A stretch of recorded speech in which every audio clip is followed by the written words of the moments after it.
I'm looking like Stevie. Fresh breakdown with the girls. So this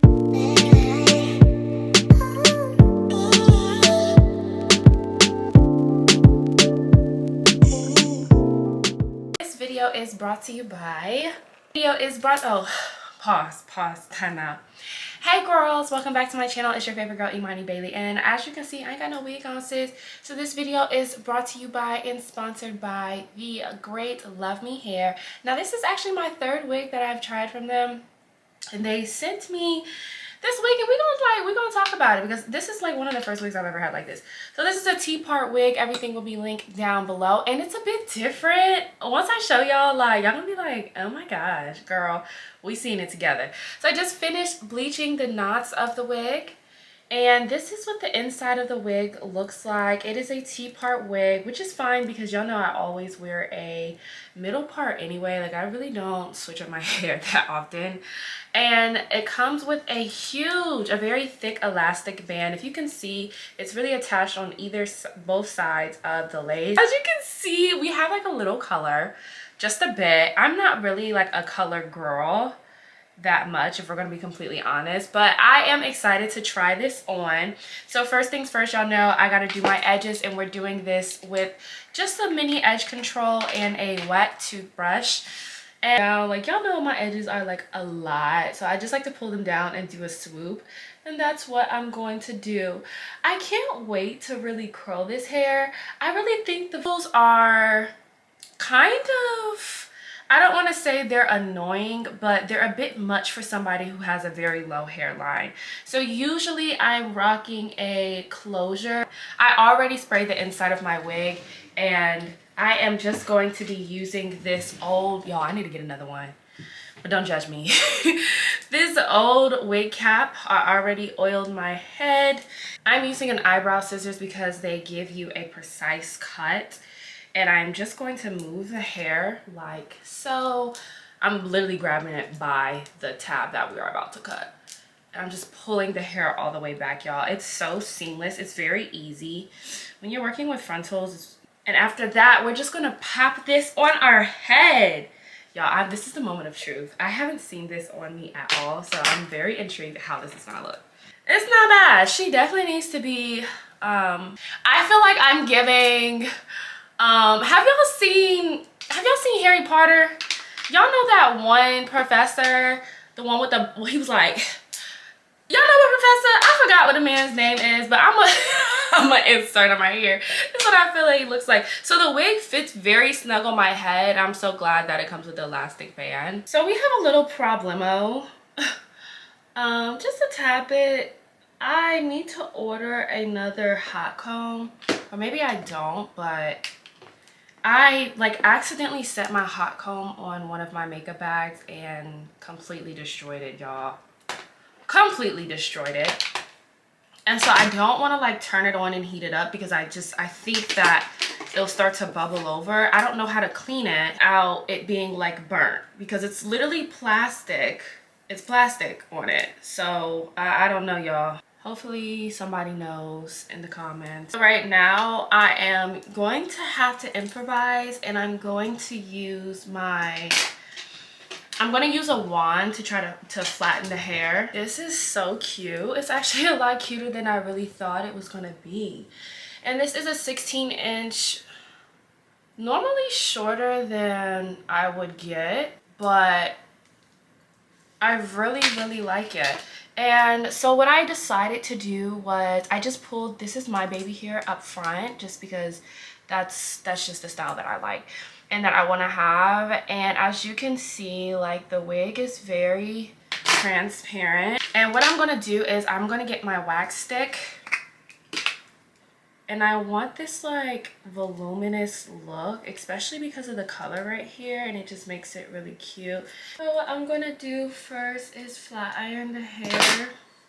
It's a bit wet, so I don't want to turn it all the way up. The hair is already like very straight, so I really don't need to flat iron much of the hair.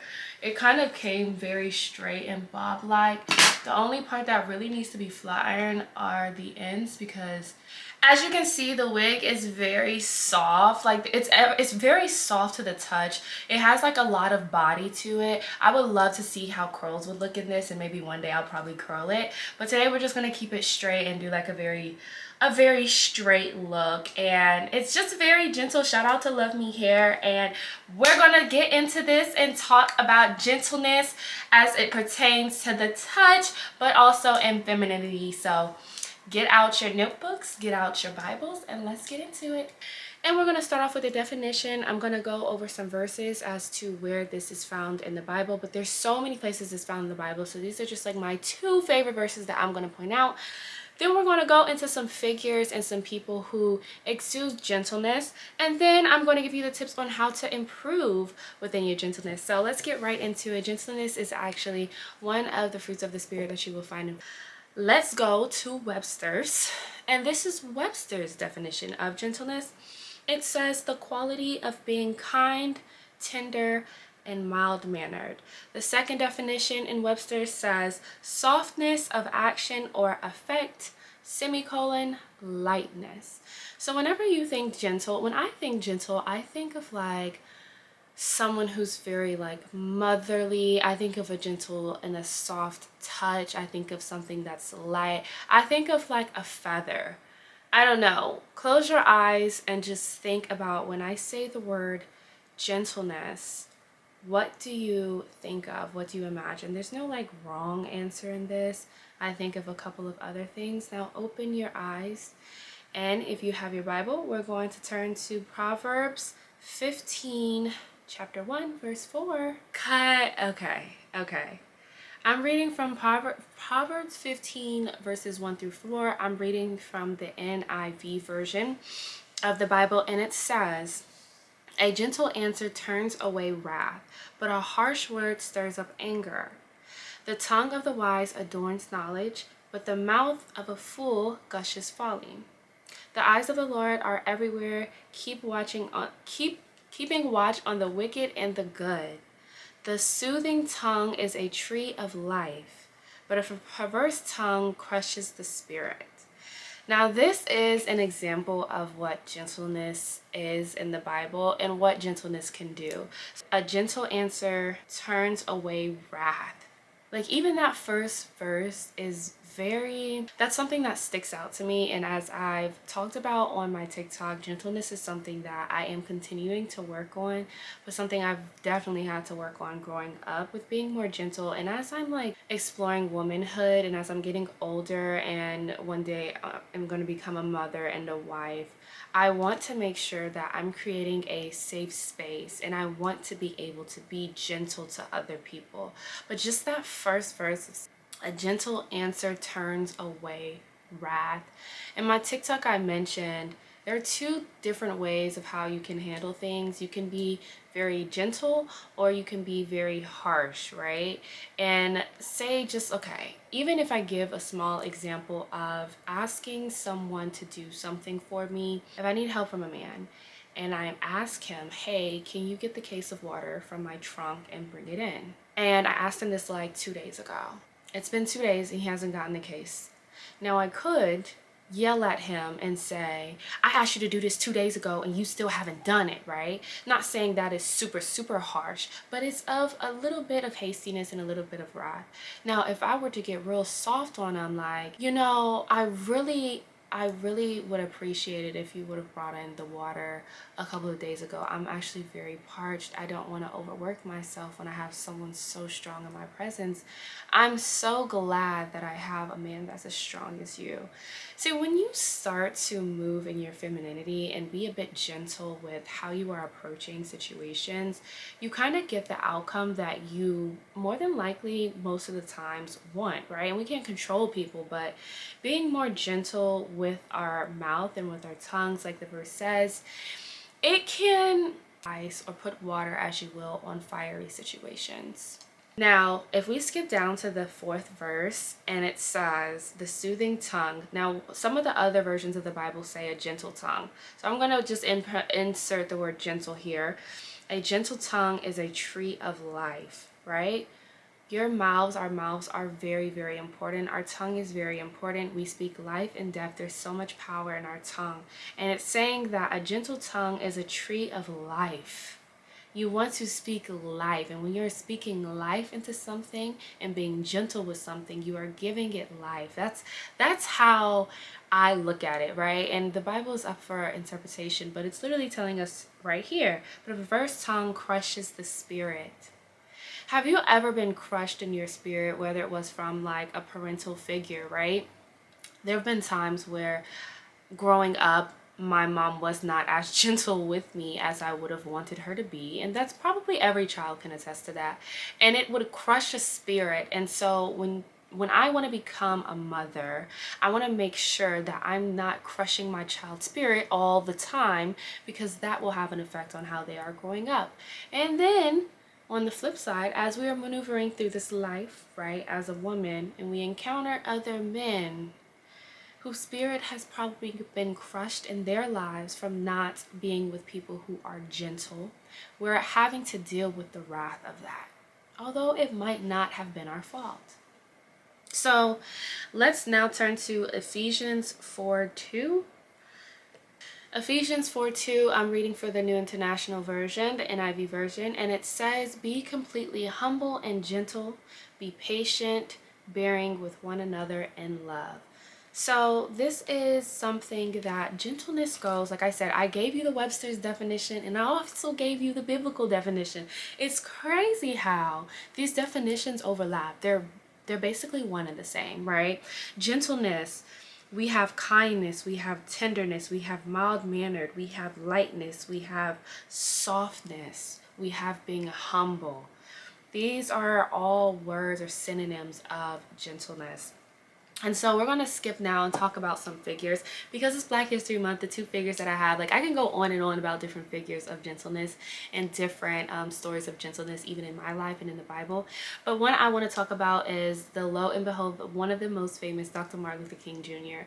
Now, his doctrine, of course, was peaceful, right? Very peaceful protests, peaceful sitting along with the NAACP during trying times. And I don't want to say as if times are not trying now, but during the times of Jim Crow and racial segregation, Dr. Martin Luther King was a person that exuded gentleness in his teachings, a kind person and a non-violent protest.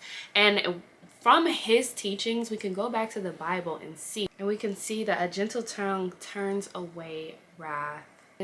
Michelle Obama, she has her famous saying that everyone has heard, when they go low, we go high. And I've always, like, I've joked before, like, sometimes you gotta hit their ankles, but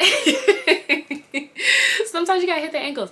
And that's not, and not to say that you need to strive to hit folks' ankles. We should be striving to go high when people are going low. That is another form of gentleness, kindness, compassion. And I know that when being human beings, we all kind of fall short of this, right? Like, let's just put that out there. But being a gentle person, I feel like too, that I have not noticed other people mention, takes a bit of self-control.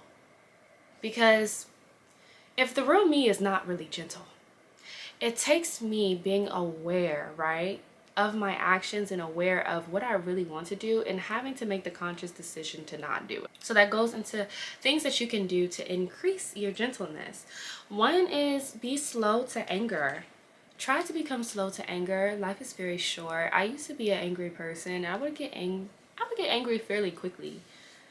And like the smallest thing would just anger me. Number two, you can use softer tones when speaking and when addressing others. Growing up, my parents used to always say, it's not what you say, it's how you say it. And that has a lot of power into how you're addressing people. Number three is to show compassion. In order to be gentle and to be kind to people, you have to show compassion to them. And this is going to go hand in hand with number four of having empathy. I talked about in my TikTok video how before I really lacked compassion, and because compassion and empathy go hand in hand. You can't be compassionate if you don't have empathy towards others. And I feel like it kind of just flows into gentleness. You see how all of these things are pretty connected. Five is being respectful. So being respectful towards others and just knowing that, you know, Treat people how you want to be treated. And I know that in a perfect world, it does not always go like that. People will treat you bad in this world. I do not know everything, but I know that people will treat you bad in this world. There are going to be times that it's going to be unfair, and you have the conscious decision to be gentle. And you can also be gentle and establish boundaries. You can be gentle and be stern. There's a difference of being rude and establishing boundaries. Number 6 is to be calm, to relax yourself. Sometimes everyone's emotions can change, right? And they get the best of us sometimes. But to try to calm yourself down can help you be more gentle and more kind, more relaxed, more soft-spoken, not too riled up, not easily angered. And with calmness comes knowing your triggers. So knowing when you get worked up on certain times of the day, if people are bothering you, you get worked up, or right after you sleep, you get worked up. Kind of take time for yourself. I know, like, I don't like people waking me up, and I get really snappy if I'm woken up in my sleep, and it takes me a little while to like wake up and just be able to talk to others, right? So me knowing this about myself, I know that maybe I don't need to surround myself with people or do certain things to where I'm going to be waking up out of my sleep. Or I can consciously ask somebody to just give me time and just be very forthcoming with things that I do not like. So knowing yourself is like number 1 to establishing some of these things that we're going to talk about in later videos. So I hope y'all enjoyed this video. Shout out to Luvme Hair for my hair. This will be linked down below in the description box if y'all liked my hair. I'll see y'all in the next video. And like I always say, stay true to yourselves.